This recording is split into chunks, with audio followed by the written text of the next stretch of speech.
akan ada banyak penyakit-penyakit yang menimpa dia, khususnya yang akan kita bahas hari ini, yaitu penyakit hati. Allahumma salli wa sallim ala abdika wa rasulika Sayyidina wa maulana wa syafi'ina Muhammad wa ala alihi wa ashabihi ajma'in. Ya Allah, semoga salawat dan salam, berkah dan nikmat senantiasa Engkau curahkan untuk hamba kekasih-Mu, untuk baginda Nabi kita Muhammad alaihi salatu wassalam, untuk keluarga beliau, untuk istri-istri beliau, untuk putra-putri beliau, dan untuk seluruh sahabat Nabi. Semoga Allah meridhai kita bersama mereka. Amma ba'd. Siapa yang pernah sakit hati? Nah, iya, pernah sakit hati ya Pak. Sampai hari ini sakit hati. Ahibati fillah, ada satu hari harta yang kita kumpulkan tidak berguna. Kekuasaan yang kita miliki juga tidak bermanfaat. Relasi, kawan, tidak ada faedahnya. Kapan? Tatkala bumi ini berakhir,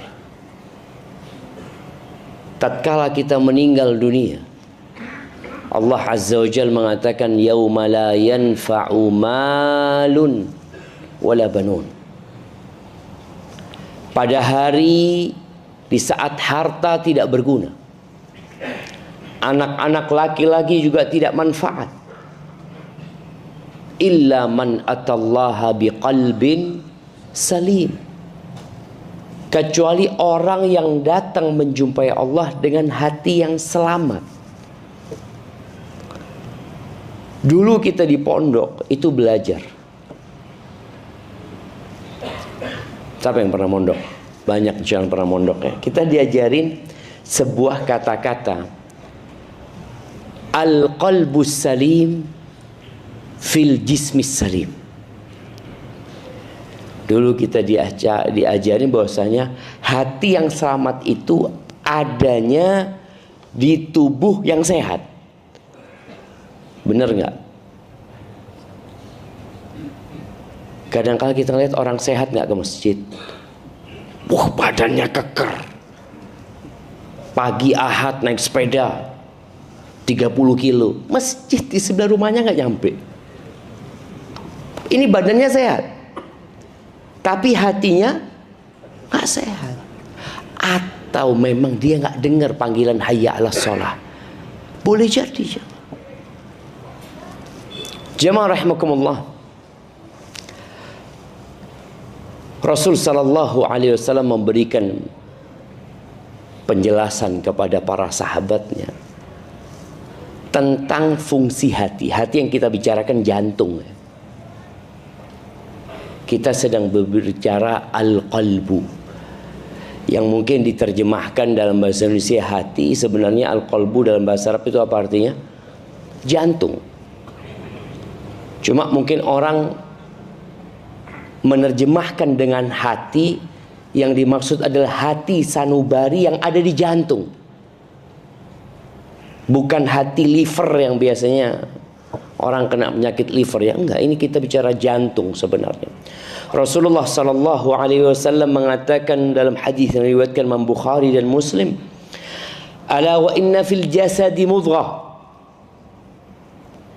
idza salahat salahal jasadu kullu.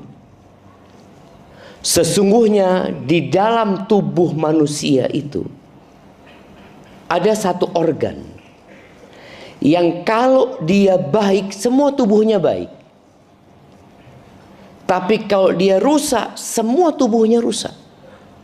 Apa organ itu? Al-qalbu. Dan hati ini kondisinya memang membingungkan. Dia suka bolak-balik. Bagaimana ikhlas ketika itu adalah amalan hati. Seringkali kita harus berjuang dengan hati kita sendiri. Kita berdoa, ya muqallibal qulub, tsabbit qalbi ala dinik.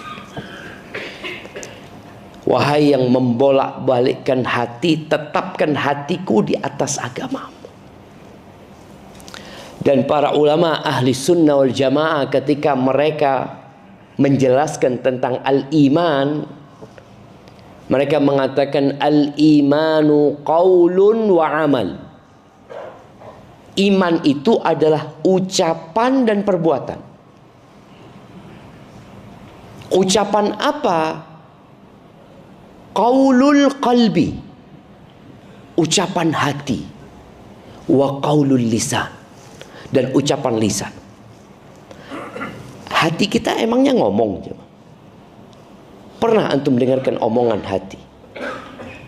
Para ulama menjelaskan bahwasanya qaulul qalbi, ucapan hati itu adalah at-tasdiq, mempercayai. Kita percaya dengan hati kita. Kita yakin dengan hati kita. Itu ucapan hati. Qaulul lisan, asyhadu an la ilaha illallah wa asyhadu anna Muhammad Rasulullah. Itu seorang yang masuk dalam keimanan, hatinya harus percaya, lisannya harus mengucapkan.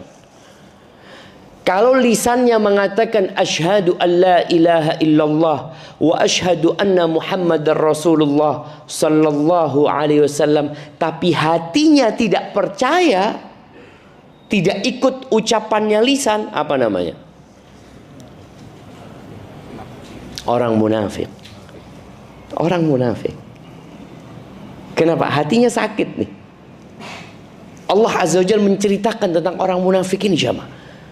Idza ja'akal munafiquna qalu nashhadu innaka la rasulullah wallahu ya'lamu innaka la rasuluh wallahu yashhadu innal munafiqina lakadzibun.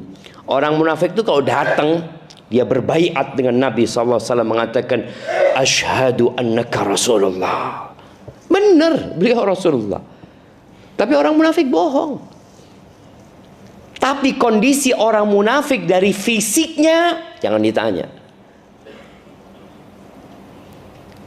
Apa kata Allah Azza wa Jalla, wa idza ra'aitahum tu'jibuka ajsamuhum wa yaqulu tasma' liqaulihim. Orang munafik itu kalau engkau ngelihat, oh, keren-keren jamaah. Takjub. Sahabat itu takjub dengan penampilan orang munafik. Kalau ngomong membuat orang terkesima. Padahal munafik. Dia pandai memutar balikkan fakta. Di surat Al-Baqarah ketika Allah menyebutkan tentang sifat orang-orang beriman, sifat orang-orang munafik, sifat orang-orang kafir, ternyata Allah sebutkan sifat orang munafik lebih banyak daripada orang kafir. Kenapa? Orang kafir jelas. Jelas hadza Nasrani, hadza Yahudi, hadza Majusi, hadza Konghucu, hadza Buddha, jelas mereka. Tapi munafik ini sholat di masjid ini. Ada nggak orang munafik di sini? Afwan. Ada nggak kira-kira masjid apa namanya? Al-Furqan. Wah, Al-Furqan itu masjid pembeda gitu kan. Emangnya orang munafik kalau ngelihat Al-Furqan nggak jadi masuk? Di Masjid Nabawi mereka sholat. Di Masjid Nabawi. Yang jadi imam tadi siapa? Ustadz Rahmat. Ustadz Rahmat yang jadi imam di Masjid Al-Furqan. Di Masjid Nabawi imamnya Nabi Muhammad SAW. Sholat mereka di belakang Nabi SAW. Ngomongnya bagus, penampilannya indah, munafik. Maka tadi tatkala kita bicara hati, kalau hatinya baik, semuanya baik. Ini omongannya yang baik. Omongannya yang baik, penampilannya yang indah, hatinya ternyata enggak. Maka iman dikatakan qaulun wa amal. Tadi qaulul qalbi wa qaulul lisan. Qaulul qalbi itu mempercayai. Qaulul lisan tadi syahadat. amal. Amalul qalbi wa amalul lisani wa amalul jawari. Artinya hati itu beramal. Makanya kata para sahabat ketika menceritakan Abu Bakar Siddiq, Abu Bakar tuh amalannya banyak. Tapi kalau amalan di luar itu kan kelihatan. Berapa sodakohnya Abu Bakar, berapa sholatnya Abu Bakar. Abu Bakar berangkat haji, Abu Bakar berangkat jihad. Itu sahabat tahu gitu. Tapi para sahabat menceritakan Abu Bakar tuh bisa mengalahkan semuanya dengan sesuatu yang ada dalam hatinya, jemaah. Apa amalan hati, jemaah? Apa amalan hati? Nah, zikir mah amalan lisan, subhanallah, subhanallah, lisan. Ikhlas. Terus apa lagi? Niat, cinta, takut, berharap, tawakal. Makanya tawakal itu amalan hati. Makanya kadang-kadang sama orang-orang ditabrakin sama nggak usaha gitu loh. Tawakal itu amalan hati. Usaha itu amalan fisik badan. Jadi jangan ditabrak-tabrakin. Jadi orang tawakal itu ya diem aja. Ya enggak. Ada perintah untuk usaha. Tapi hatinya percaya, yakin sama Allah. Dan menyerahkan sama Allah Azza wa Jalla. Lisannya mengucapkan Bismillahi tawakkaltu ala Allah. Itu lisan. Orang itu akan ketahuan benar enggak hatinya ini tawakal. Ketika Nabi Musa dikejar-kejar oleh Fir'aun, kemudian sampai ke tepi pantai bersama umatnya Bani Israel, itu di pagi hari, jemaah. Allah menceritakannya, falamma tara al-jam'an, ketika dua kelompok ini saling melihat. Artinya Fir'aun udah di belakang mereka. Sahabat-sahabat Nabi Musa ini ngelihat Fir'aun di belakangnya, ngelihat ke depan lautan, nggak ada perahu, nggak ada jembatan. Apa perkataan sahabatnya Nabi Musa? Qala ashabu Musa inna lamudrakun. Sahabat-sahabat Nabi Musa mengatakan, habis kita sudah, kita akan dibantai, kita udah ketangkap sama Fir'aun. Ini Fir'aun di sini.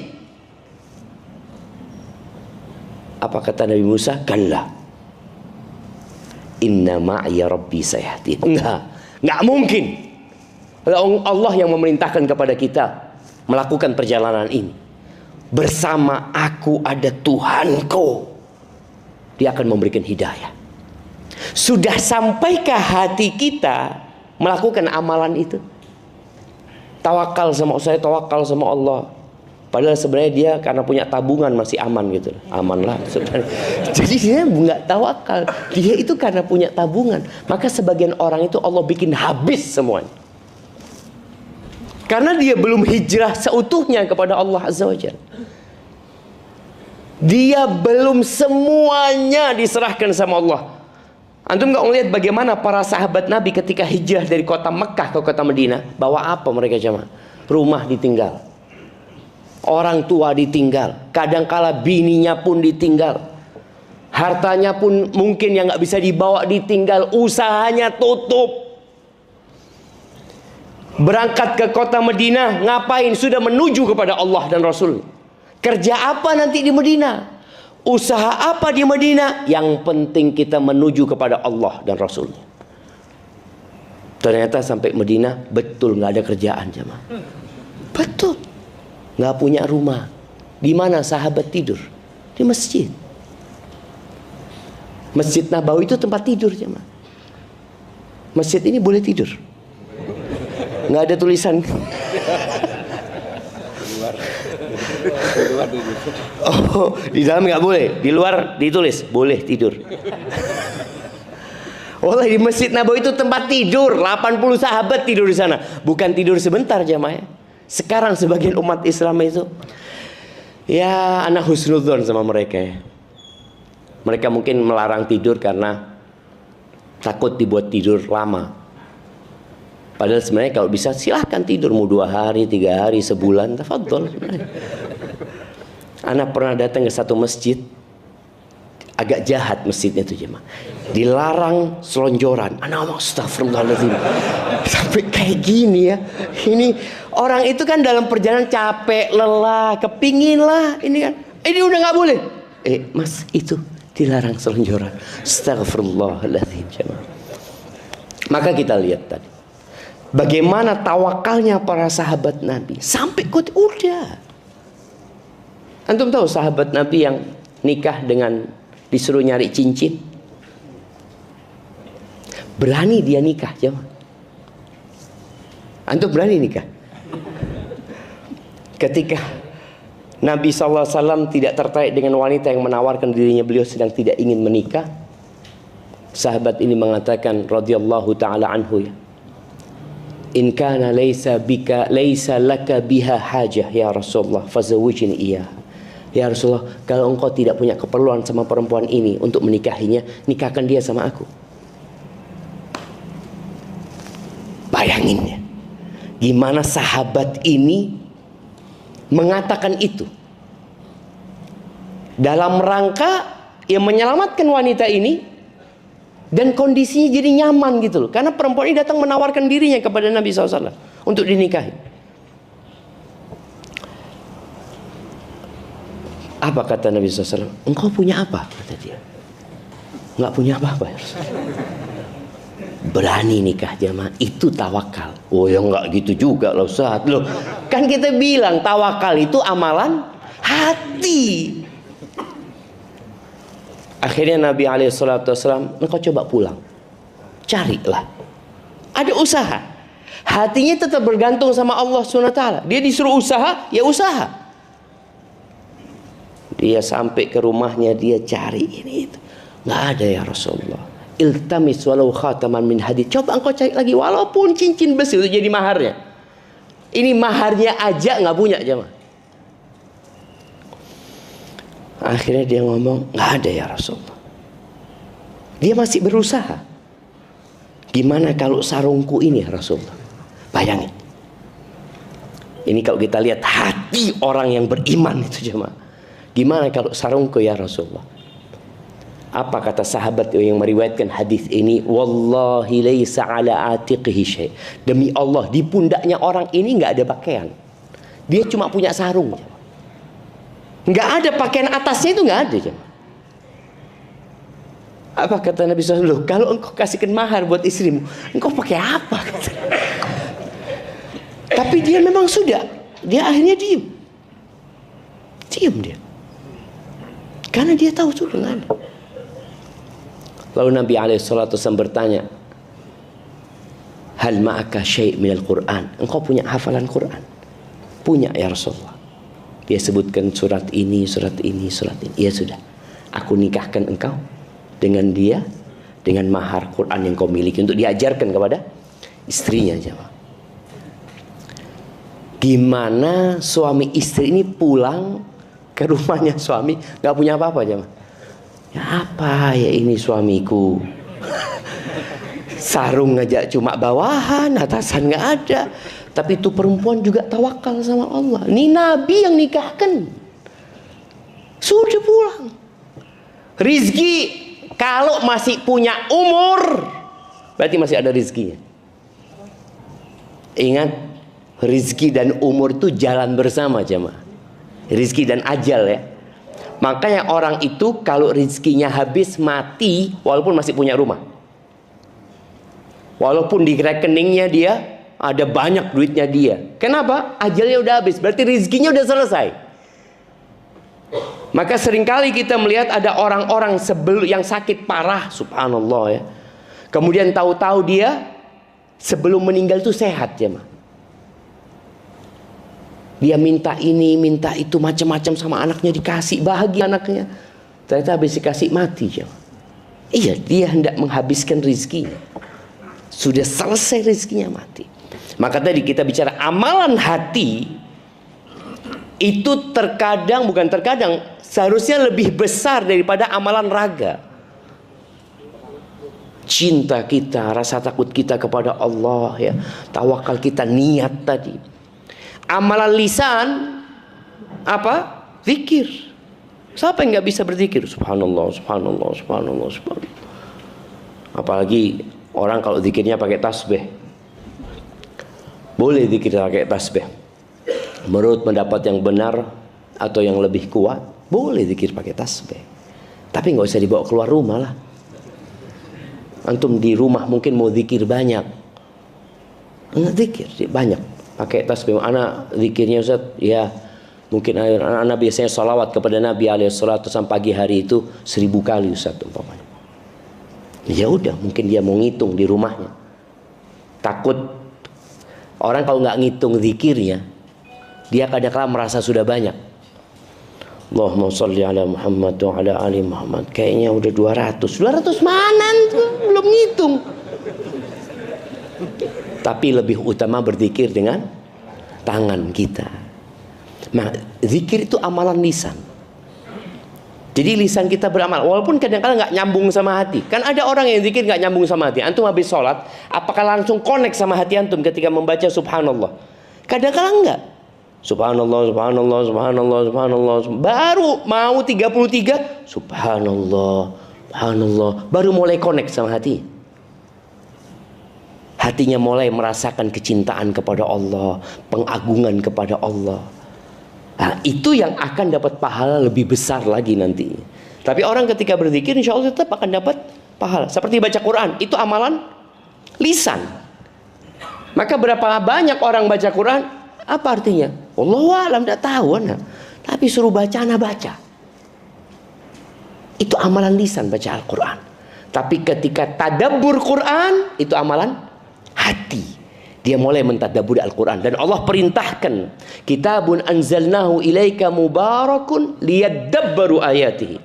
Agar ditadabburi ayatnya. Itu kitab diturunkan, dibaca dengan lisannya, dipandang dengan matanya, ditadabburi dengan hatinya.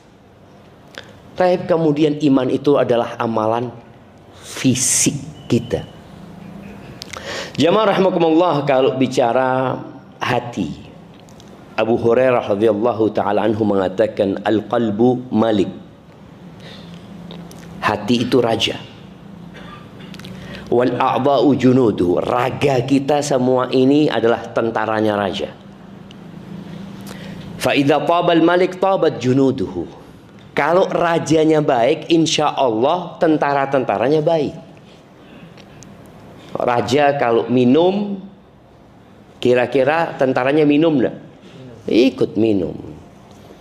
Rajanya korupsi, kira-kira tentaranya ya ikut korupsi. Rajanya telat sholat subuh, tentaranya sholat duha. Sholat subuhnya sholat duha. Oh, rajanya telat sholat subuhnya seperti itu. Artinya Abu Hurairah menggambarkan hati ini yang mengontrol semua fisik kita. Jadi kalau ada orang ini kadang-kala emak-emak ya menghadapi suami yang mungkin ya suaminya suka main game, dengar adzan masih main game. Istrinya mengatakan, "Bang, sudah adzan." "Iya, emangnya aku tuli, dengar aku lah." Kita lihat jamaah, dia dengar, tapi telinganya yang dengar, hatinya nggak dengar. Berapa banyak orang yang mendengar dengan telinganya, tapi hatinya nggak dengar. Bagaimana memberikan nasihat kepada suami yang seperti itu? Loh, suamimu ini sedang sakit hatinya, maka yang diobatin hatinya gitu. Jadi bukan ditarik-tarik atau diteriakin, enggak. Bagaimana ngobatin hati ini nanti kita akan bicarakan bagaimana cara mengobatin hati. Tapi Abu Hurairah ketika menggambarkan bahwasanya hati itu raja dan raga itu adalah tentaranya. Kalau rajanya baik, maka semuanya akan jadi baik. Wa idza khabutsal qalbu. Kalau hatinya busuk, khabutsat junuduh. Maka raganya, tentaranya semua akan jadi buruk. Jamaah rahimakumullah, penyakit hati ini ada dua. Ada penyakit yang rasa sakitnya langsung dirasakan. langsung dirasakan. Makanya ada orang ngomong, ya Allah sakit hati anak. Dia langsung merasakan. Ulama mencontohkan rasa sakit hati yang seperti sakit fisik sebenarnya, yang butuh obat. Itu yang orang-orang berangkat ke psikiater. Itu ada sakit hati dia. Dikasih obat. Ada obatnya memang, obat fisiknya ada. Sedih, kecewa, itu sakit hati.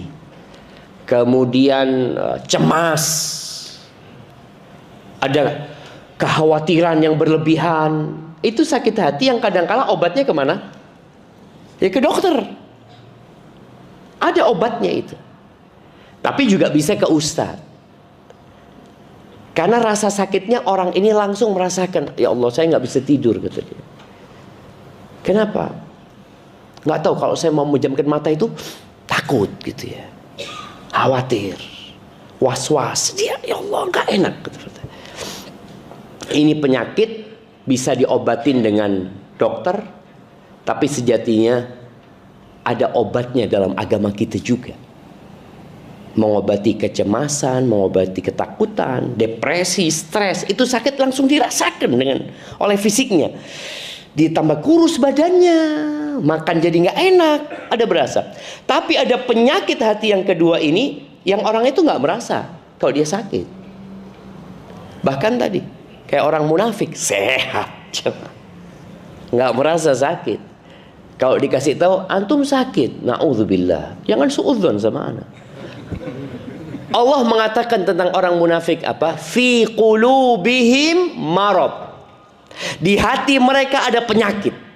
Fazadahumullahu marada. Allah tambahkan penyakit itu tapi nggak kerasa. Makanya ada orang tersesat itu sakit hatinya sebenarnya, tapi enggak sih. Alhamdulillah anak nggak minum obat apa-apa. Anak tidur enak, makan enak. Nah ini penyakit yang bahaya sebenarnya. Karena kalau penyakit yang dirasakan rasa sakitnya, insya Allah dia akan berobat. Makanya di antara doa yang diajarkan Nabi SAW itu tentang penyakit hati yang dirasakan itu, Allahumma inni a'udzubika minal hammi wal hazn. Ya Allah, aku berlindung kepadamu dari kecemasan dengan yang akan datang dan kesedihan dengan masa lalu. Karena orang kalau kena dua penyakit ini, apa yang akan terjadi? Dia nggak produktif. Apabila dia seorang istri, dia biasanya tidak akan menjalankan tugas-tugasnya terhadap suami, anak-anaknya. Karena dia sedang, aku sedih gitu loh. Iya engkau sedih, tapi ada anak-anakmu ini. Karena ada orang yang ditinggal mati oleh suaminya. Kalau tinggal mati suami kadang-kala seneng dia, nggak sakit hati. Alhamdulillah ya Allah. Ada suami-suami yang memang ditunggu mati sama istrinya. Antum kan nggak merasa. Ada perempuan-perempuan yang curhat sama anak-anak, kepingin dia mati. Ngomongnya poligami. Allah, anak doakan mati dia sebelum poligami. Dan ada loh seorang wanita yang ngatakan sama anak, Ustaz, anak hampir dipoligami Ustaz. Sama suami anak terus doa minta sama Allah, alhamdulillah mati dia. Dicabut doanya sama Allah, nggak sempat poligami gitu. Iya tadi ada orang yang sakit hati sehingga dia nggak produktif. Kalau dia sedih kemudian dia baca Quran, ya, dia dapat obatnya tuh.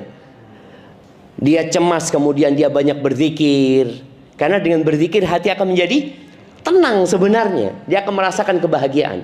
Tapi tadi ada penyakit yang orang itu nggak berasa kalau dia sakit. Nggak ada sesuatu beban dalam hidup dia. Dia nyaman aja. Seperti orang-orang kafir. Mereka dengan kekufurannya nyaman. Bahkan mereka membela kekufuran mereka.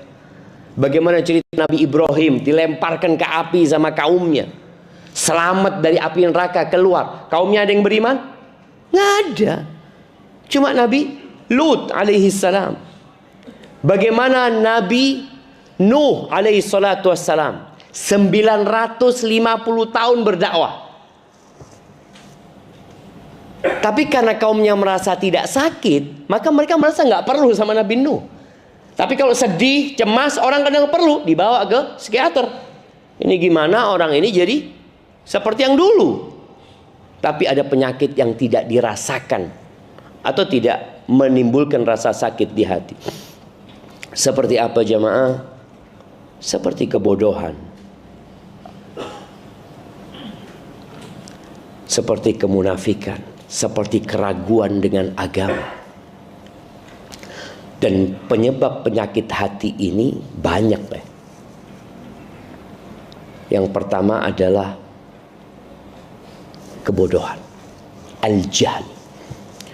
Makanya zaman sebelum Islam itu disebut zaman apa? Jahiliyah. Karena orang kalau sudah ditimpa kebodohan ini, maka semua penyakit hati itu akan mudah masuk kepada dia. Dia dengar orang ngomong seperti ini, percaya. Ingat PKI. Bagaimana? Kenapa kita bicara PKI? Kenapa jemaah? Karena ini bulannya PKI. Iya betul.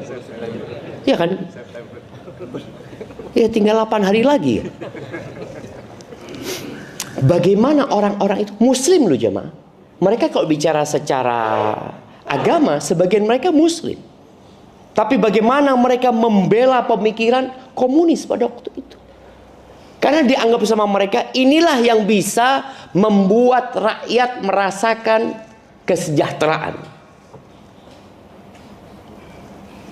Lupa bahwa Allah sudah turunkan Al-Quran.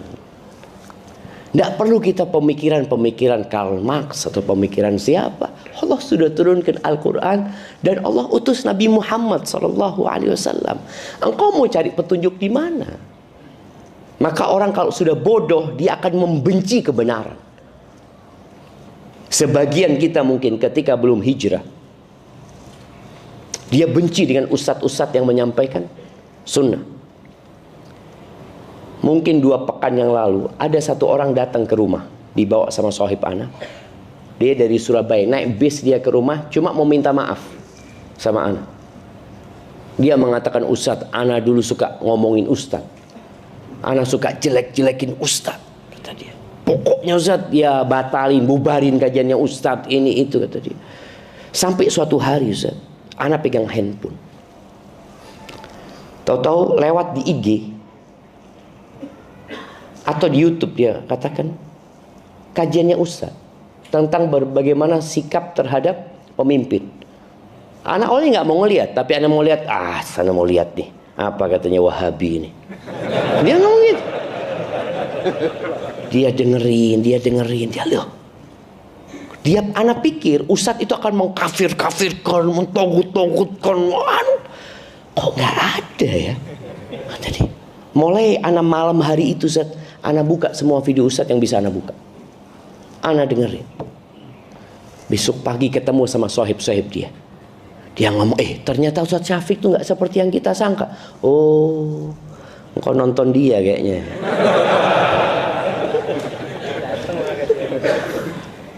Di situ jemaah. Kebodohan ini memang membuat orang membenci. Bagaimana orang-orang musyrikin itu berusaha membuat orang-orang tidak kenal dengan Nabi Muhammad SAW. Mereka katakan Nabi Muhammad adalah sallallahu alaihi wasallam penyihir, orang gila, terus dukun, paranormal, pendusta. Pokoknya dikasih nama-nama yang buruk supaya orang ini nggak mendengarkan. Sampai ada satu orang kafir, orang musyrik yang lagi umroh, ketika dia masuk Mekah udah dikasih tahu sama orang-orang Quraisy, hati-hati ya, di tempat kita ada satu orang penyihir. Engkau dengar omongannya langsung kau tersihir sama dia. Oh gitu. Namanya Tufail bin Amr ad-Dawsi. Itu Tufail pasang kapas di kupingnya. Karena kebodohan dia. Dia tawaf ya, dia tahu orangnya, oh itu Muhammad namanya sallallahu alaihi wasallam. Setelah dia tawaf ini, terus dia mikir, aku ini kayak orang bodoh, kata dia. Masa aku pasang kapas di kupingku, kata dia. Aku ini tahu mana yang baik dan mana yang buruk, kata dia. Lah, aku mau dengar dari Muhammad SAW. Akhirnya datang kepada Nabi Muhammad SAW. Apa sih yang engkau tawarkan ini apa? Nabi membacakan Al-Quran sallallahu alaihi wasallam, membacakan hadis-hadis Nabi sallallahu alaihi wasallam, langsung masuk Islam. Maka kita harus berjuang melawan kebodohan. Kenapa ayat yang pertama turun? Iqra. Iqra, bacaan tuh. Apa yang dibaca Quran? Kalau bicara tombowati itu yang pertama apa? Baca Quran sama maknanya. Baca. Ketika kebodohanmu terangkat, insya Allah engkau jadi faham. Berapa banyak di antara kita yang sampai hari ini beranggapan riba itu boleh. Riba yang nggak boleh itu rentenir. Iya. Kalau ada seorang anak yang kerja di bank konvensional, tahu-tahu dia mau resign, ngomong sama orang tuanya. Apa kata orang tuanya? Engkau ikut aliran apa, nak? Langsung dianggap menyimpang. Karena kebodohan mereka bertahun-tahun melihat sesuatu yang buruk baik, sesuatu yang mungkar ma'ruf buat mereka. Kok tahu-tahu muncul satu orang mengatakan nggak boleh, maka dia akan menentang hal itu. Sampai cerita seorang yang di Jakarta yang dia tanya sama anak-anak Ustaz, dia kerja di bank konvensional, dia kemudian mau resign, ibunya marah. Istrinya nggak ridho, gimana sekarang? Akhirnya Ustaz, anak resign, nggak ngomong sama mereka. Tapi tiap pagi Ustaz, anak keluar rumah dengan seragam kantoran Ustaz. Sampai mobil anak ganti, anak buka, anak akhirnya taksi online Ustaz. Bertahun-tahun dia lakukan ini. Karena yang dia hadapi tadi ini orang yang kalau dikasih tahu nggak bisa. Dia punya penyakit tapi dia nggak sadar. Makanya nanti penghuni neraka itu, apa kata mereka? Lau kunna nasma au naqil, kalau dulu ketika kita hidup di dunia kami mau dengar. Kami mau dengar aja. Kemudian kami mau mikir. Yang disampaikan ini ada landasannya atau tidak? Kalau mau itu, makunna fi ashabis sa'ir. Kita nggak akan jadi penghuni neraka. Cuma tadi mereka nggak mau. Baik, kemudian yang menjadi penyebab penyakit hati ini syahwat. Orang yang sekarang kita lihat banyaknya perselingkuhan di negeri kita. Jadi fenomena perselingkuhan ini fenomena gunung es jemaah. Yang muncul di luar itu dikit. Ketika Anda membaca pekerjaan yang rawan dengan perselingkuhan, ada 10 pekerjaan di situ jemaah. Yang pertama apa kira-kira menurut antum? Nah, nanti dilihat di Google kan. Kalau nggak salah, Anda udah lupa ya. Kalau nggak salah yang pertama itu penerbangan. Nah, yang kedua itu kesehatan, rumah sakit, ini itu. Artinya memang daerah-daerah yang rawan laki-laki dan perempuan itu berduaan, kumpul ini itu, ketawa ketiwi ya, ini itu. Enggak, hati anak bersih, enggak ada perasaan apa-apa. Anak cinta sama istri anak, masya Allah. Terus engkau kayak gitu, ya udah lingkungannya kayak gini. Betul jemaah, orang sakit tapi nggak merasa. Karena memang nggak ada rasa sakitnya, yang ada kesenangan malah di hatinya. Ada bapak-bapak yang suka WA sama teman perempuan di kantornya. Ada di sini? Ada, kadang-kadang istrinya tahu. Kata suami, ya Allah, teman kantor, nggak ada apa-apa. Cuma tanya gimana kabarmu ini itu. Ya kita kan sebagai sesama manusia harus memberikan perhatian lah. Apalagi dia janda, kesian. Ini jamaah, ini orang sakit hatinya, tapi nggak merasa sakit dia. Makanya sulit kasih taunya.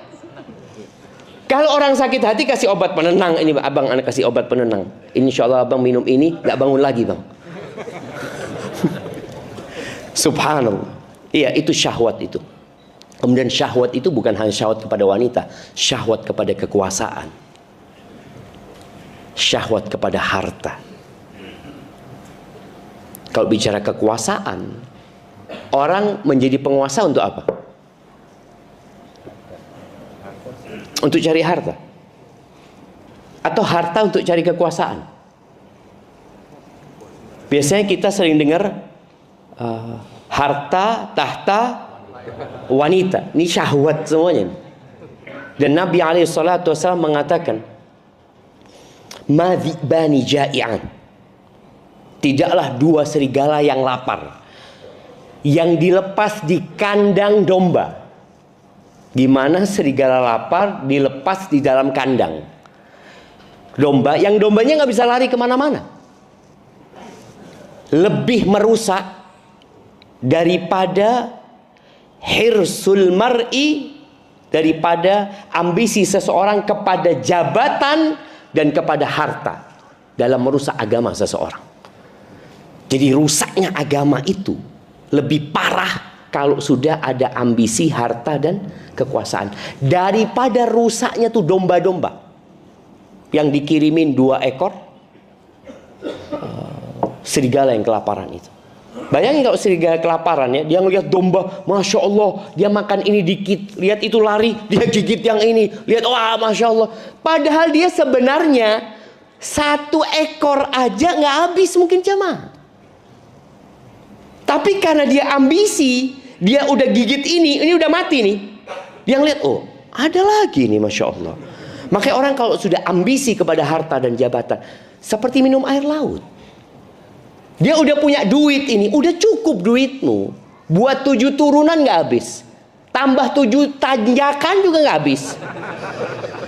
Tapi karena ambisi, dia terus rusak agama dia. Rusak agamanya jemaah. Nah ini salah satu penyebab penyakit hati, syahwat. Ya, Allah kasih kita syahwat.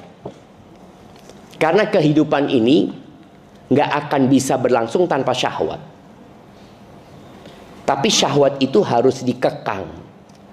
Makanya bicara syahwat kepada harta boleh, tapi yang halal. Kan ada, nggak boleh ngambil haknya orang lain ya. Silahkan. Kemudian syahwat kepada wanita boleh apa enggak? Boleh, asalkan dengan menikah. Nggak ada alasan loh. Nggak ada alasan seorang laki-laki berzina. Padahal Allah sudah membuka pintu menyalurkan syahwatnya yang halal. Allah mengatakan fankihu ma tabalakum minan nisa mathna wa thudatha wa ruba. Allah sudah kasih. Engkau punya syahwat lebih, mungkin engkau kerja keluar kota ya.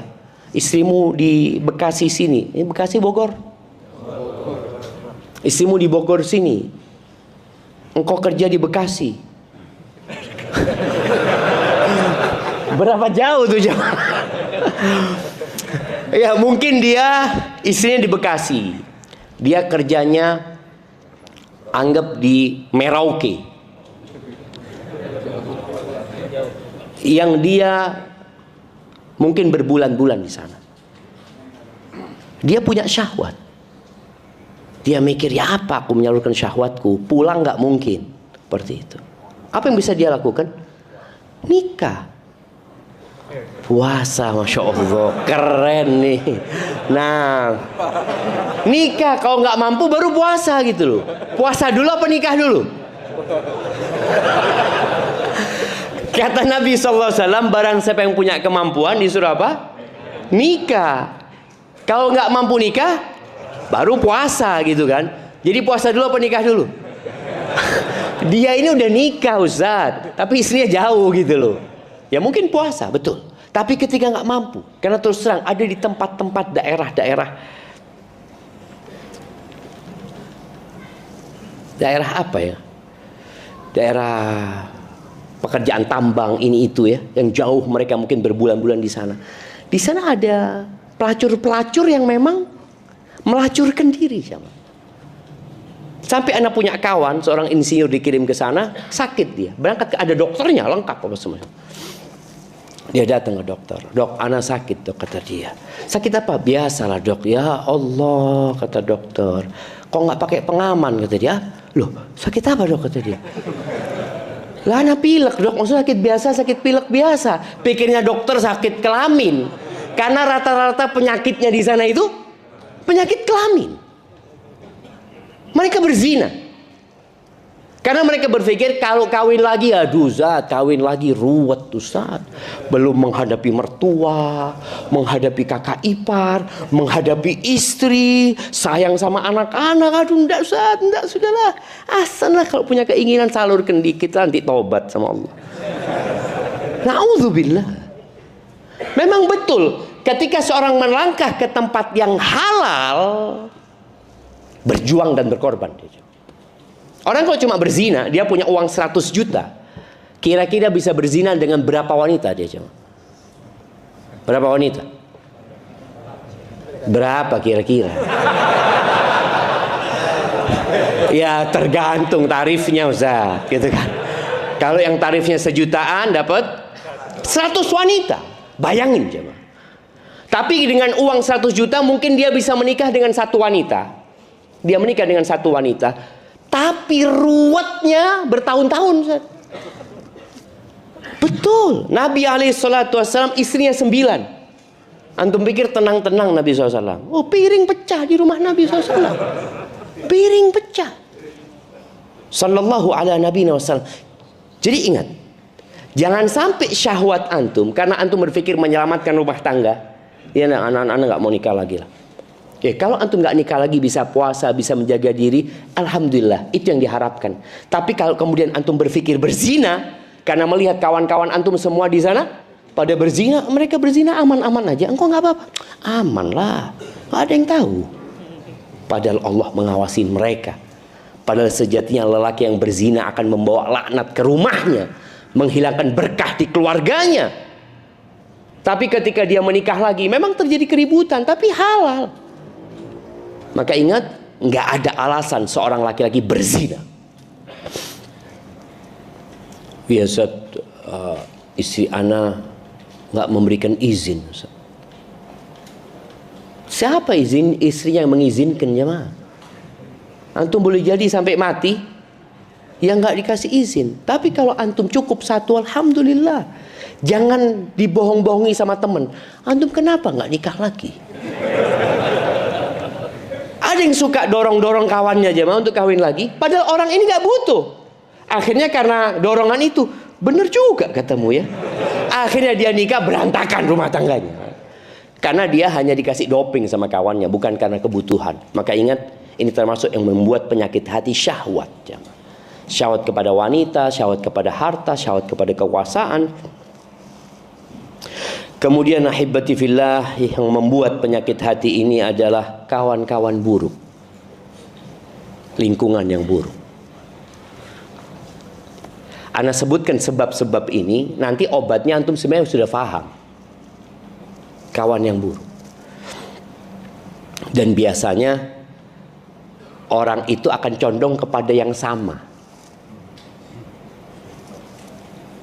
Ada klub-klub ya, klub motor, klub mobil ya. Ana pikir dulu klub-klub itu untuk mobil-mobil mewah jamaah, untuk motor-motor mewah. Ternyata enggak. Sampai mobil yang harganya murah pun ada klub-klubnya. Iya, komunitas ya, komunitas itu. Kalau klub itu untuk kebaikan nggak apa-apa. Nggak, alhamdulillah saat kita punya klub ini, kegiatan kita sosial. Tapi ya kadang-kadang mampirlah ke tempat hiburan Ustaz. Kegiatan sosialnya dilakukan, maksiatnya juga jalan, hati-hati. Maka pilih kawanmu. Karena kata Nabi SAW, al-mar'u ala dini khalili. Falyandur ahadukum man yukhalil. agama seseorang itu ikut kawan dekatnya. Maka hendaklah dia melihat dengan siapa dia berkawan. Maka alhamdulillah kalau kita punya kawan-kawan yang baik, jaga mereka.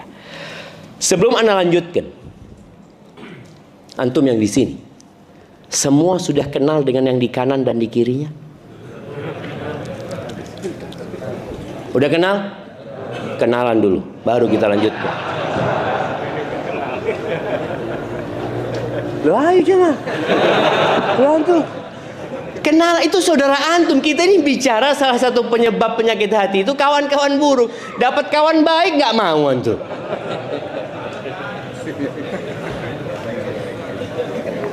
Bentar lagi anak akan tes, anak akan tanya, anak akan tunjuk, anak akan tanya, dia kenal nggak dengan yang kanan? Tanya siapa namanya, dari mana, apa pekerjaannya. 3. Sudah? Nah, Anda tunjuk sekarang untuk membuktikan. Oh, masih ada yang tanya, Masya Allah. Nah, yang pakai kacamata, antum. Iya. Iya. Yang di kiri antum? Oh. Belum kenal. Salaman doang, kenalan. Coba kenalan lagi siapa?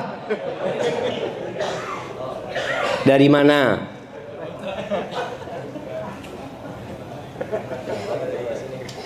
Dari sini. Dari sini mana? Tapi kerjaannya apa udah tahu?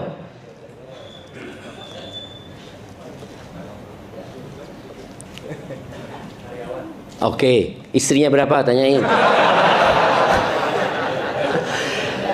Jemaah kita ini sering datang kajian, tapi kita kayak sendirian.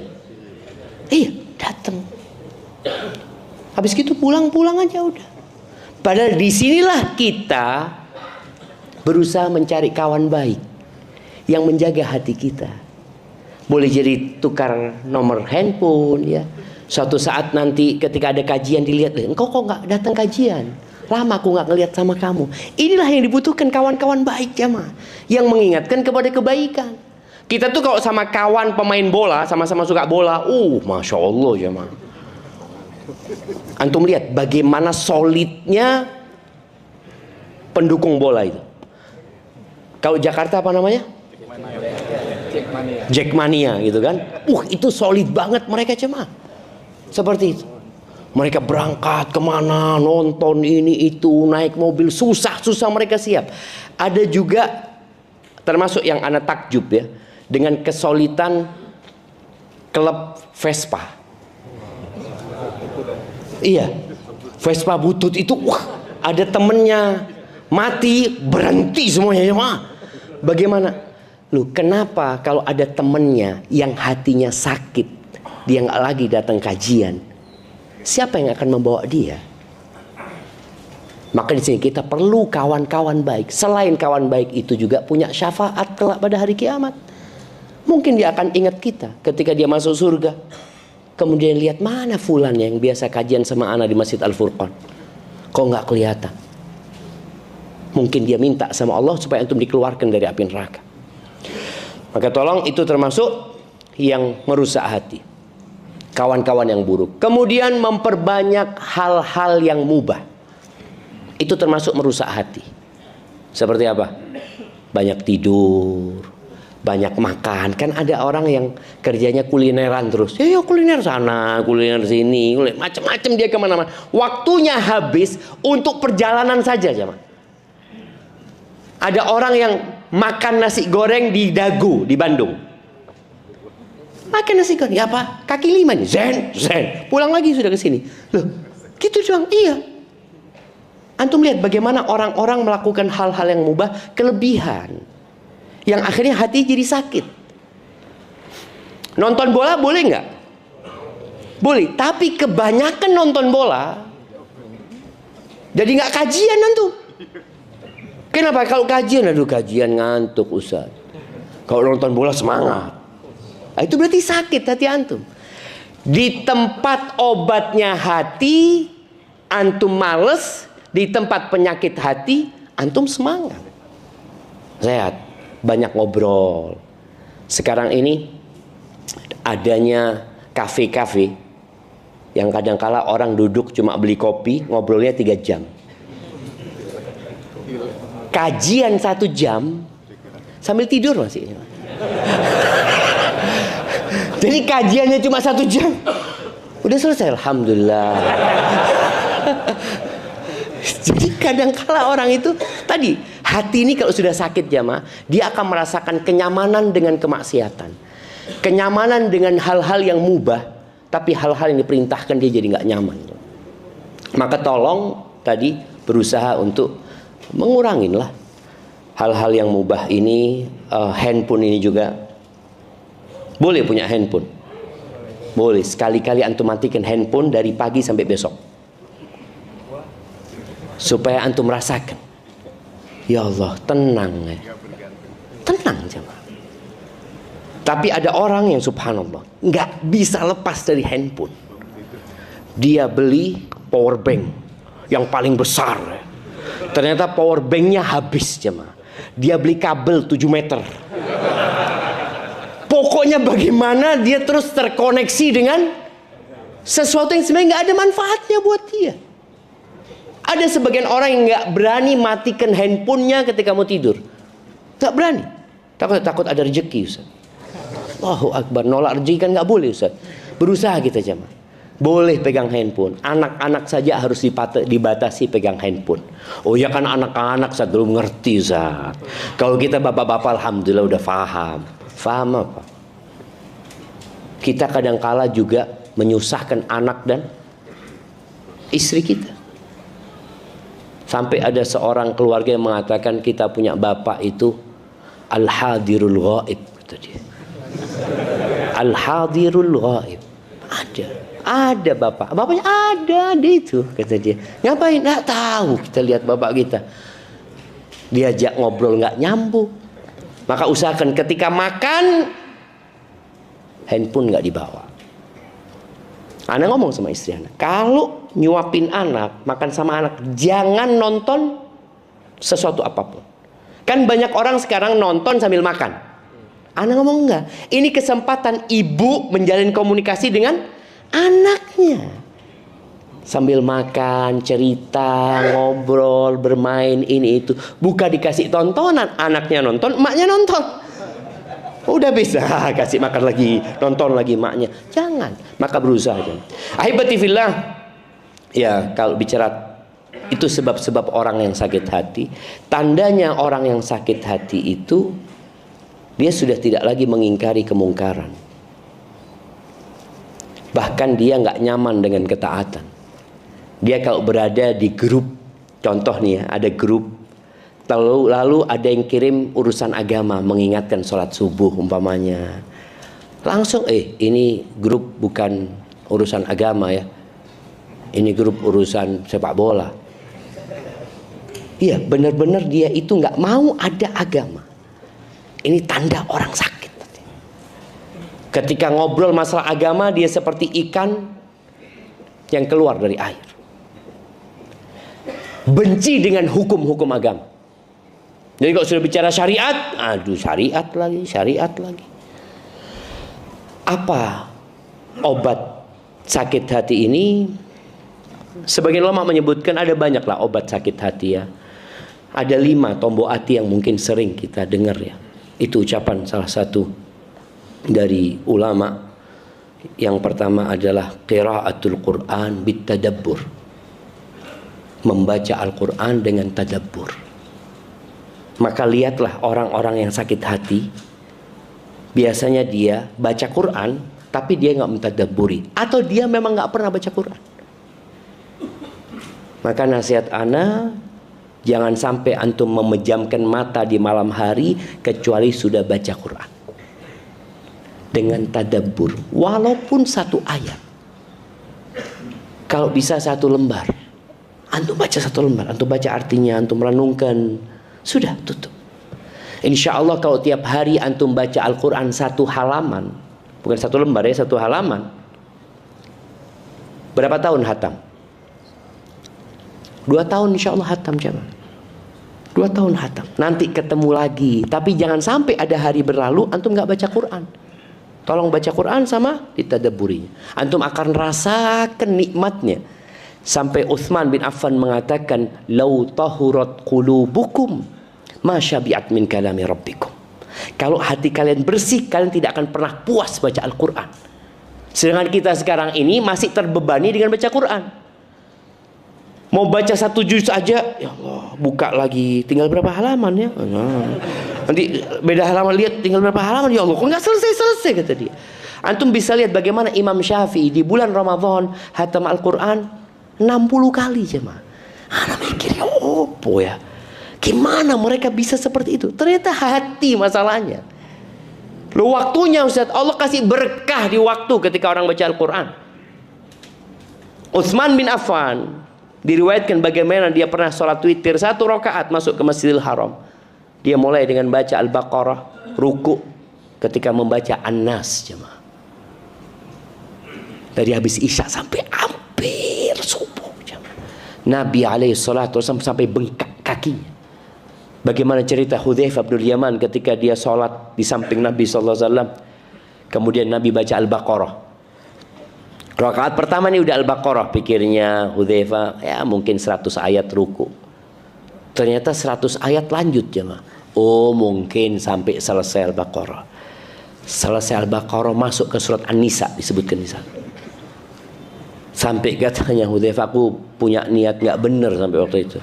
Kepingin niat mufarokoh, dia meninggalkan Nabi SAW. 1 rakaat baca Al-Baqarah, An-Nisa, Ali Imran, 5 juz lebih. 1 rakaat. Kita kalau terawih berapa juz di sini Ustaz? Terawih? Kurang dari setengah. Berapa rakaat? 11 rakaat kurang setengah juz jemaah. Bayangin antum. Ini Nabi alaihi salatu 1 rakaat 5 juz. Gimana kalau 11 rakaat? Belum lagi rukunya itu hampir sama dengan berdirinya.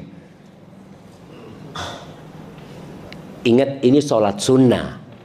Kalau sholat wajib, imam harus memperhatikan makmumnya. Kalau sholat sunnah, oh fadol, boleh mau ikut, boleh enggak, seperti itu. Makanya banyak orang kalau sudah imamnya panjang, besok diganti imamnya. Mana imamnya sudah ganti? Ya, yang pertama baca Al-Quran dengan mentadabburi. Usahakan. Kita setelah dengar kajian ini sudah bikin kesepakatan dengan diri kita. 1 hari 1 halaman sama artinya, paling enggak. Yang kedua, puasa.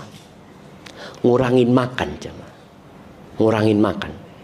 Karena memang banyak makan itu membuat orang ya jadi lemes, jadi malas bergerak. Maka hendaklah puasa sunnah paling tidak 1 bulan 1 kali. 1 kali. Pernah ada sahabat Nabi SAW yang tanya sama Nabi SAW, ya Rasulullah, ajarin aku tentang puasa. Sum yauman min kulli syahr, kata Nabi. Puasalah 1 hari dalam sebulan. Kata sahabat ini, ya Rasulullah, aku mampu lebih dari itu. Sum yaumain. Akhirnya Nabi SAW mengatakan, puasalah 3 hari dalam sebulan. Itu seperti puasa 1 tahun. Artinya kalau tiap bulan 3 hari, 3 hari, 3 hari, 3 hari. Dan sebaik-baiknya amalan itu yang berkesinambungan walaupun sedikit. Karena ada orang yang puasa Ramadan kemudian nggak pernah ketemu puasa lagi udah. Kecuali Ramadan. Makanya orang-orang yang nggak pernah puasa itu ketika masuk Ramadan hari pertama apa yang terjadi? Balas dendam dia aja mah. Balas dendam. Karena dia nggak terbiasa. Makanya kita lihat ya. Orang kalau sudah makan beli takjil, jangan makan, beli takjil. Hari pertama semua dia beli.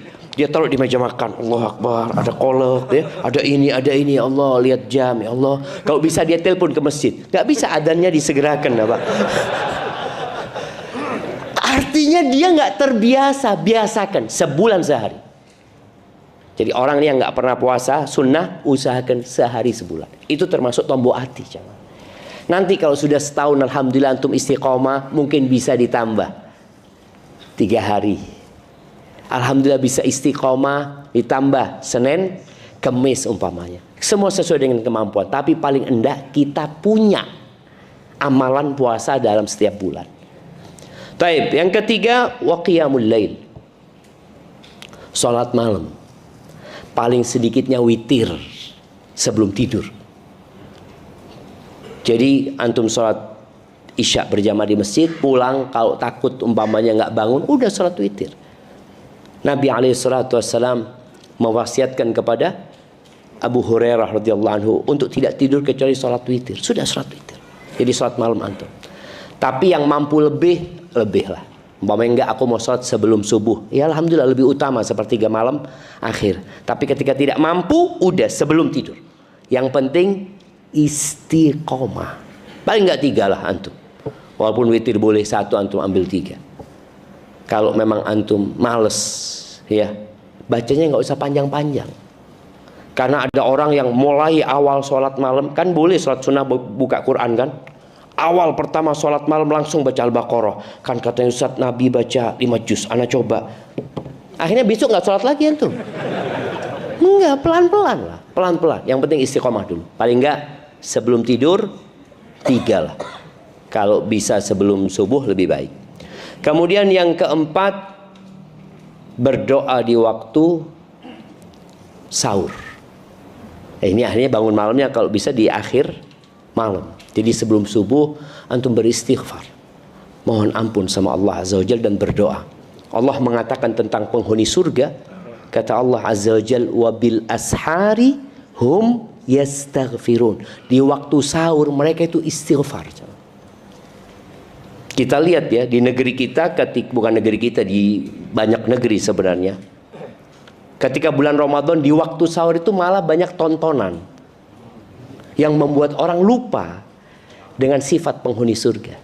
Dia pikir puasa itu sahur, yang penting sahur makan. Enggak, sahur itu ada barokah. Bukan barokah makannya saja, barokah waktunya juga di sana. Kita nggak pernah bangun, kita lihat orang-orang yang nggak pernah bangun itu bangun untuk apa? Untuk makan. Karena dia mau sahur, mau puasa dia. Tapi bagaimana dia menggunakan itu untuk berdoa. Kemudian yang terakhir adalah wa mujalasatus salihin. Ya kumpul sama orang-orang soleh lah. Jadi antum datang ke masjid tadi, cari kawan baru. Insya Allah orang-orang yang ke masjid ini baik agamanya. Semoga akhlaknya juga baik seperti itu. Hadza wallahu alam bissawab. Itu yang dapat ana sampaikan pada kesempatan kali ini. Yang benar dari Allah Azza wa Jalla, yang salah dari diri ana pribadi. Allah dan Rasulullah terbebaskan dari kesalahan itu. Nah, siap.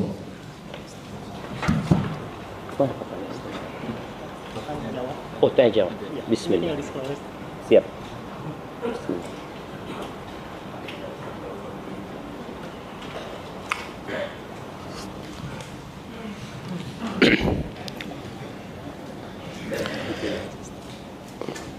Wah, anak kalau milih harus baca semuanya dulu.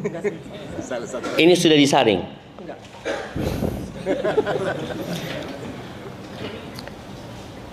Assalamualaikum warahmatullahi wabarakatuh.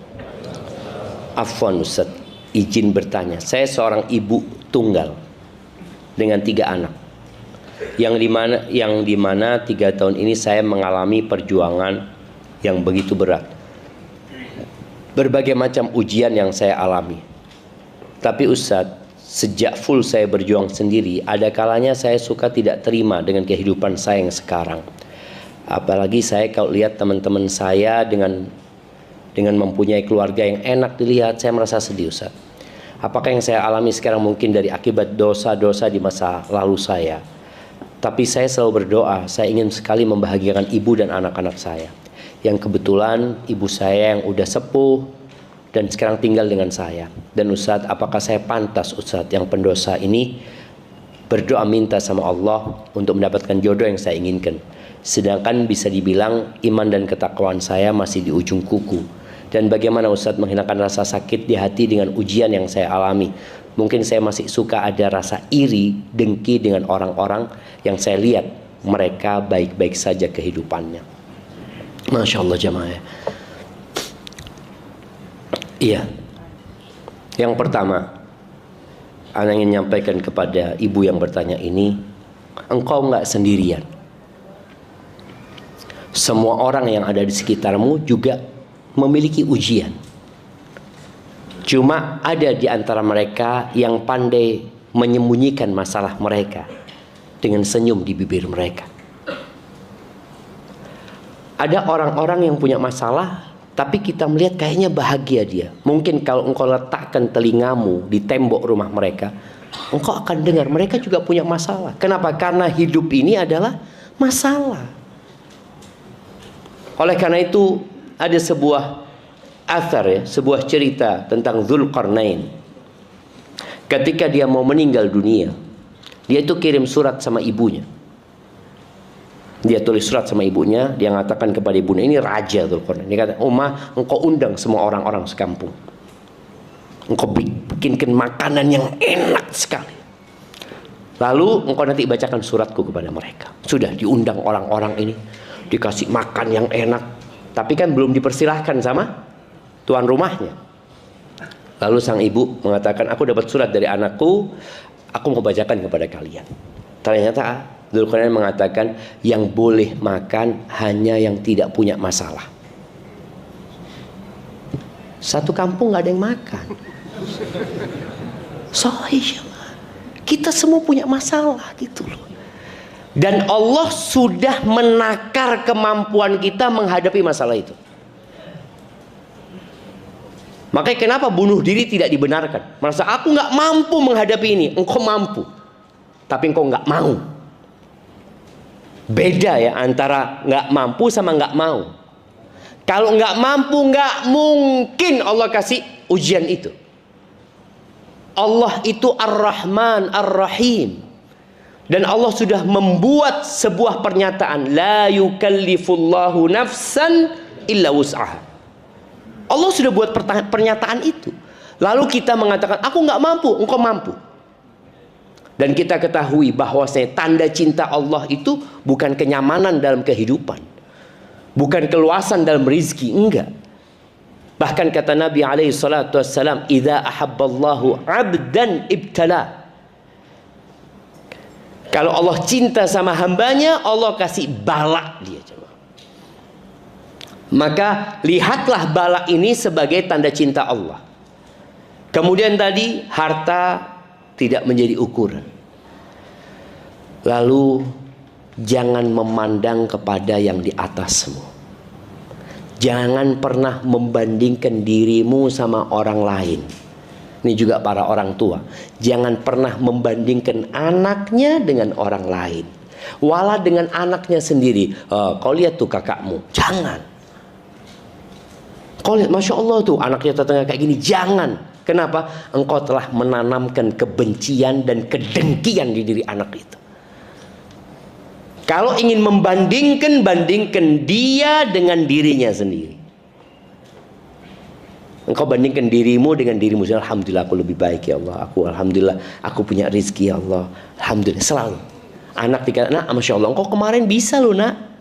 Engkau insya Allah bisa lebih baik nak. Kemarin engkau hafal. Kemarin engkau melakukan ini. Jadi anak itu membandingkan dengan dirinya. Kenapa? Karena sebenarnya tadi ujian orang itu beda-beda.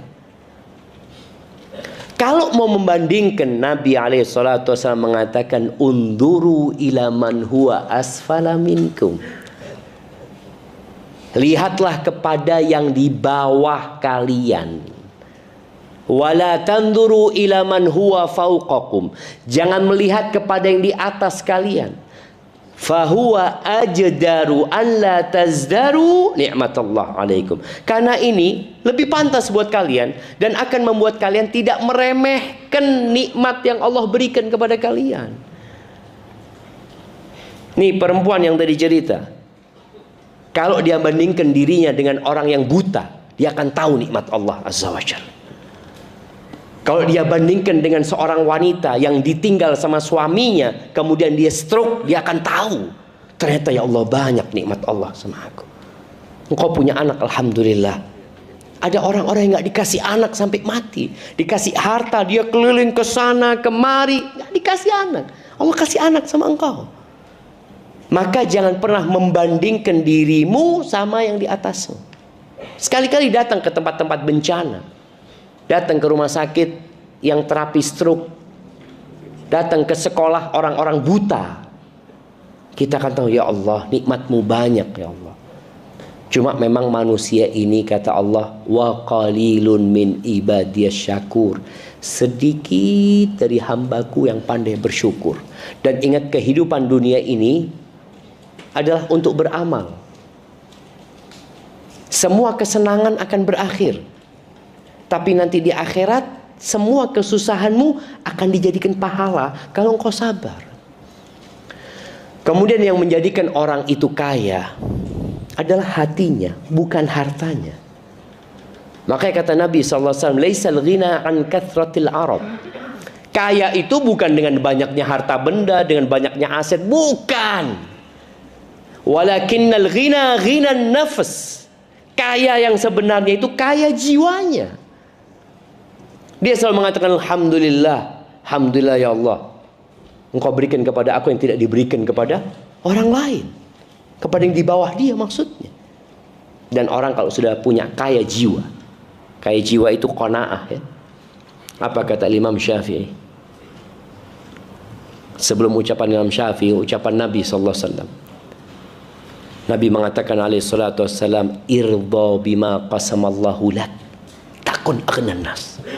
Ridhalah engkau dengan apa yang Allah bagikan untuk dirimu. Jangan lihat ke sana, untuk dirimu. Takun aghnan nas, engkau akan jadi orang paling kaya. Makanya kata Imam Syafi'i, idza kunta dza qalbin qanu'in fa anta wa malikud dunya sawa'u. Kalau engkau punya hati yang qanaah, engkau dengan raja yang memiliki dunia ini sama. Bukan sama presiden ya. Enggak, presiden enggak punya apa-apa. Dia cuma punya gaji apa. Ini raja yang semua tanah di negerinya milik dia. Engkau sama dia. Dengan cara apa? Hatinya qanaah. Maka perbanyak istighfar, memohon ampun kepada Allah Azza wa Jalla, dan selalu berbaik sangka sama Allah. Allah itu lebih sayang sama kita daripada orang tua kita. Allah itu lebih sayang sama kita daripada pasangan hidup kita. Ketika Allah memberikan cobaan itu, berbaik sangka sama Allah. Lalu kalau bicara pantaskah orang itu meminta jodoh yang baik, loh, minta yang terbaik sama Allah. Kalau minta itu jangan setengah-setengah. Sampai kita yang banyak dosa pun kalau minta surga, minta yang paling tinggi. Tapi jangan Allahumma inni as'alukal firdausal a'la, sholat telat-telat. Ya enggak lah. Seorang yang punya target yang besar, maka dia harus berjuang lebih besar lagi. Barakallahu fikum. Oh, ini kok mati jemaah. Oke. Assalamualaikum tim dan ustadz. Bukan buat antum jamaah ya. Padahal seharusnya assalamualaikum aja gitu loh, supaya jamaah juga dapatlah. Waalaikumsalam warahmatullahi wabarakatuh. Mohon izin bertanya. Saya anak perempuan pertama yang memiliki 3 adik. 2 tahun belakangan ini orang tua saya perang dingin, Ustaz. Bahkan ibu saya sempat kena penyakit jantung yang saya curigai karena beliau banyak pikiran. Ini tadi ada penyakit yang memang sakit, dirasakan.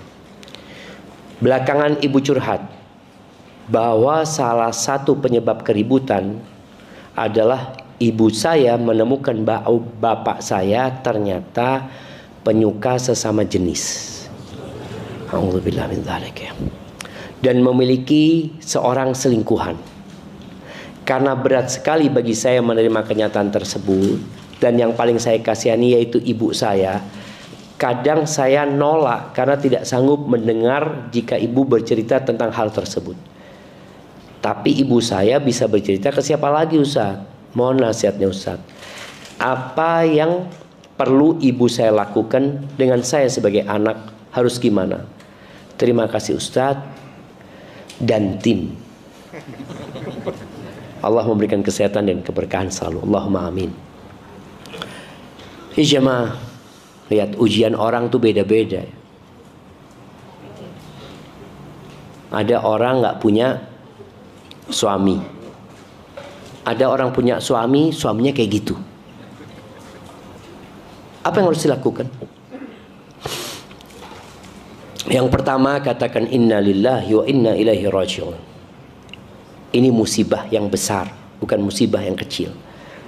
Dan ingat, inna lillahi wa inna ilaihi raji'un bukan ucapan untuk kematian.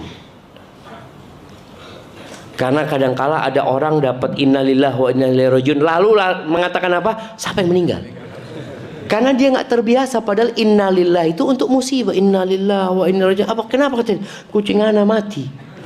Kucing mati innalillahi itu. Oh iya, itu kucing kesayangan gitu loh. Dia sedih gitu dengan kematiannya. Motornya hilang, innalillahi wa inna ilaihi raji'un. Sakit ini itu, kecelakaan, kebakaran, apa aja musibah yang menimpa. Karena Allah katakan wabasyiris sabirin, berikan kabar gembira kepada orang-orang yang sabar, alladzina idza asabathum musibah, yang mereka kalau kena musibah. Musibahnya apa? Allah sebutkan di ayat sebelumnya. Kelaparan. Lapar itu musibah, rasa takut, kekurangan harta, di PHK, kehilangan pekerjaan, gagal panen. Apa? Nah, itu musibah. Orang ini mengatakan inna lillahi wa inna ilaihi raji'un. Maka katakan inna lillahi wa inna ilaihi raji'un. Baik. Sekarang duduk sama ibu, kalau mau curhat, Bu, kita sekarang cari solusi. Soalnya kalau sekedar menceritakan keburukan ayah, yang ada hanya tambah sakit. Karena ada orang yang ingin menceritakan keburukan orang lain dalam rangka memuaskan dirinya, padahal dia tidak akan pernah puas. Maka cari solusi. Duduk sama ayah. Kalau nggak bisa ngomong sama suami, tulis surat. Ada orang-orang yang sakit yang perlu diobatin. Dan kita tahu homoseksual ini penyakit. Cuma kondisinya ada dua. Nah, seperti penyakit hati dia. Ada yang dia sakit dan dia tahu kalau dirinya sakit, dia ingin berobat. Maka yang seperti ini insya Allah bisa diusahakan untuk sembuh. Tapi ada orang yang homoseksual ini, tapi dia merasa normal. Karena sekarang ada propaganda LGBT supaya dianggap sesuatu yang normal. Akhirnya dia merasa nggak apa-apa kayak gini. Oh, ini kalau seperti ini mungkin gugat cerai, itu solusinya. Tapi apabila suami tahu, iya, tapi gimana aku? Alhamdulillah, berarti ada keinginan untuk berubah, bertobat. Ajak suaminya untuk berubah. Bisa jadi datang ke dokter, konseling sama dia, atau datang ke ustadz yang memberikan arahan. Kalau nggak bisa ngomong sama suami, tulis surat sama suami.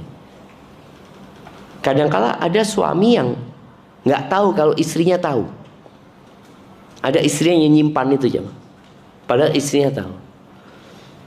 Dan doa ya, minta sama Allah Subhanahu wa taala. Ana ingat dengan seorang wanita yang telepon sama ana. Dia ngomong, "Ustaz, ana ini sudah nikah 7 tahun, Ustaz. Tapi ana nggak pernah disentuh sama suami, Ustaz. Ternyata belakangan ini ana tahu kalau suami ana homo. Ana kasih nasihat dia, kemudian ana katakan coba berangkat ke psikiater ini itu. Apa kata perempuan ini? Ana psikiater, Ustaz."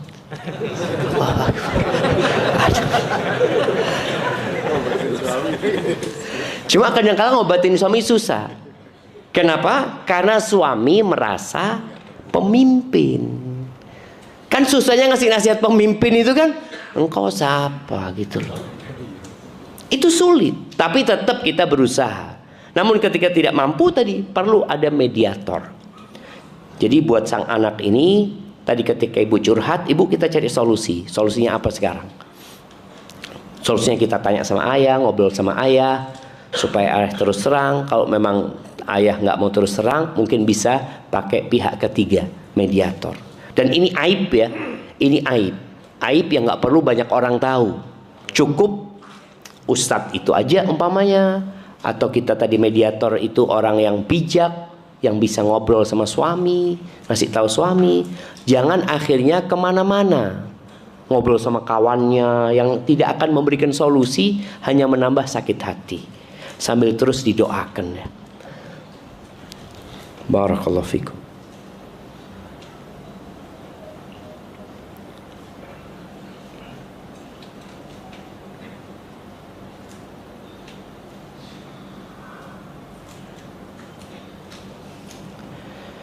Naam. Assalamualaikum warahmatullahi wabarakatuh. Waalaikumsalam warahmatullahi wabarakatuh. Izin bertanya Ustaz, bagaimana kita memahami dengan sepenuhnya tentang makna atau pengertian qalbu yang sebagian ulama mengartikan sebagai organ jantung, dan makna hati yang secara maknawi seperti bagian dari kita yang mempengaruhi sikap, perilaku dan perasaan kita. Sedangkan hati berbolak-balik dan kesehatan hati atau qalbu mempengaruhi jasad kita. Apakah jantung kita ini adalah organ yang mempengaruhi perasaan, sikap, perilaku, cinta, tawakal dan lain-lain? Syukran Ustaz. Iya betul.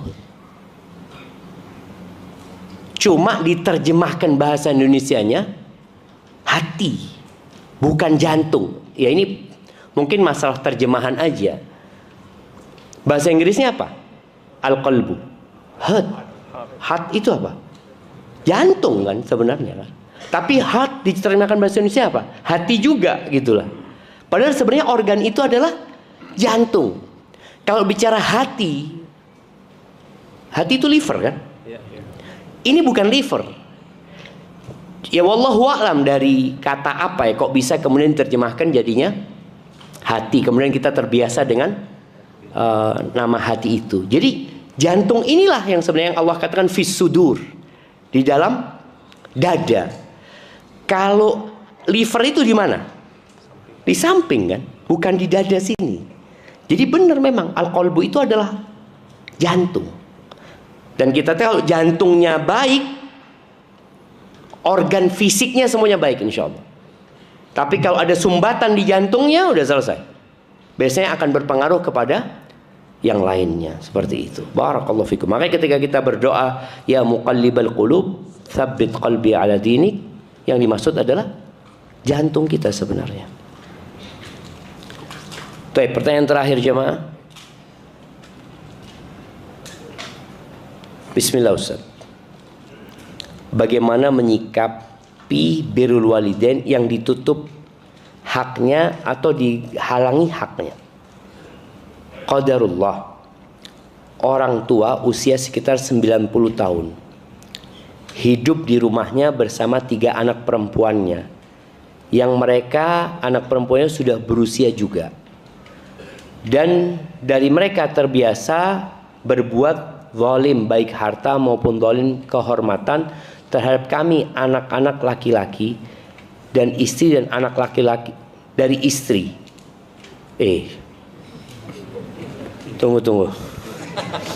Dan dari mereka terbiasa berbuat zalim baik harta maupun zalim kehormatan terhadap kami anak-anak laki-laki dan istri dari anak laki-laki. Ya istri masa dari anak perempuan? Nah, yang jelas menjadi hak untuk seorang ibu, bagaimana menyikapi birrul walidain yang ditutup haknya atau dihalangi haknya Ustaz. Barakallahu fikum. Iya, begini jemaah. Sebagian kita itu punya orang tua yang zalim. Mungkin orang tua dulu pilih kasih, yang menyebabkan terjadi kezaliman di anak-anaknya. Tapi ketahuilah kita itu wajib berbakti kepada orang tua, walaupun orang tua kita itu zalim, walaupun orang tua kita itu fasik, walaupun orang tua kita itu kafir, walaupun orang tua kita menyuruh kepada kekufuran. Jadi sudah full, orang tua kita sudah fasik, kafir, nyuruh berbuat maksiat lagi. Tetap berbakti atau tidak? Tetap berbakti. Allah katakan, wa in jahadaka ala an tusyrika bi ma laysa laka bihi ilmun fala tuti'huma. Kalau kedua orang tuamu memaksamu melakukan kesyirikan, jangan taat. Jangan taat. Tapi tetap berbakti. Wa sahibhuma fid dunya ma'rufa, dampingi keduanya di dunia dengan cara yang baik. Sekarang nih anak nggak bisa berbakti sama bapaknya karena dihalangi oleh perempuan-perempuan itu. Apa yang harus dilakukan? Boleh jadi mereka khawatir engkau mempertanyakan masalah harta waris. Maka sampaikan kepada mereka, udah, antum nggak usah ribut dengan harta waris. Antum katakan kepada kakak-kakak perempuan, udah, aku nggak ngurusin itu. Aku cuma ingin berbakti sama orang tua. Datang sama orang tua, ngobrol sama bapak, Pak, gimana urusan warisan, Pak? Jangan. Antum ini katanya mau berbakti, tapi masih memikirkan urusan warisan karena bapaknya masih hidup kan? Jangan. Sudah, antum benar-benar mencari surga, dan itu pintu surga antum. Tapi kalau ternyata dihalangi dan nggak bisa, ya udah, antum berusaha berbakti sama orang tua itu kadang-kadang nggak harus ketemu, tapi mendoakan. Antum kirimkan sesuatu buat orang tua. Antum juga berusaha memperbaiki hubungan dengan kakak-kakak mungkin tadi yang dolim umpamanya. Antum perbaiki hubungan dengan mereka. Karena jamaah, menghadapi setan itu nggak bisa dengan kebaikan. Karena setan itu dari asalnya sudah buruk. Maka kita disuruh a'udzubillahi minasyaitonirrajim.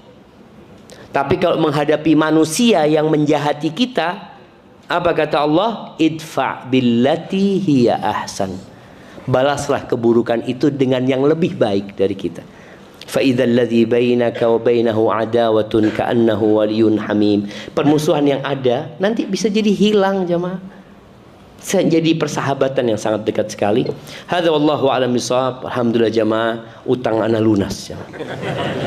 Ana sudah sampai ke Masjid Al Furqan ini, dan ada tetangga ana di Jember yang tinggal di sini. Dia sering datang ke rumah minta, ayo Ustaz, ayo ya Allah, utang ini. Sampai Abah ana ngomong, Syafiq, berangkat. Siap Abah. Taib, jazakumullah khair. Subhanakallahumma bihamdika asyhadu an la ilaha illa anta astaghfiruka wa atubu ilaik. Wassalamualaikum warahmatullahi wabarakatuh.